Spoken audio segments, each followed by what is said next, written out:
So the Federal Reserve raised interest rates by 0.25% yesterday.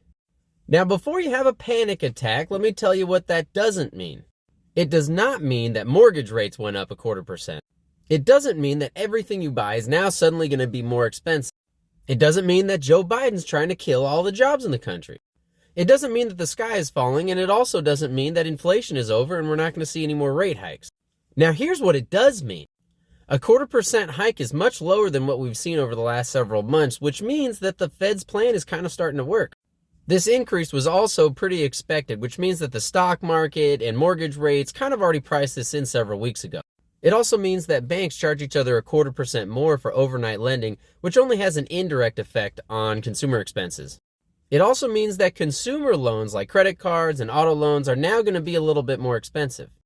And like with any rate hike or pretty much anything the Fed does, Joe Biden or any other politician pretty much had no say in the matter. But Jerome Powell also said that inflation isn't gone and their fight isn't over, so there are going to be more rate hikes to come.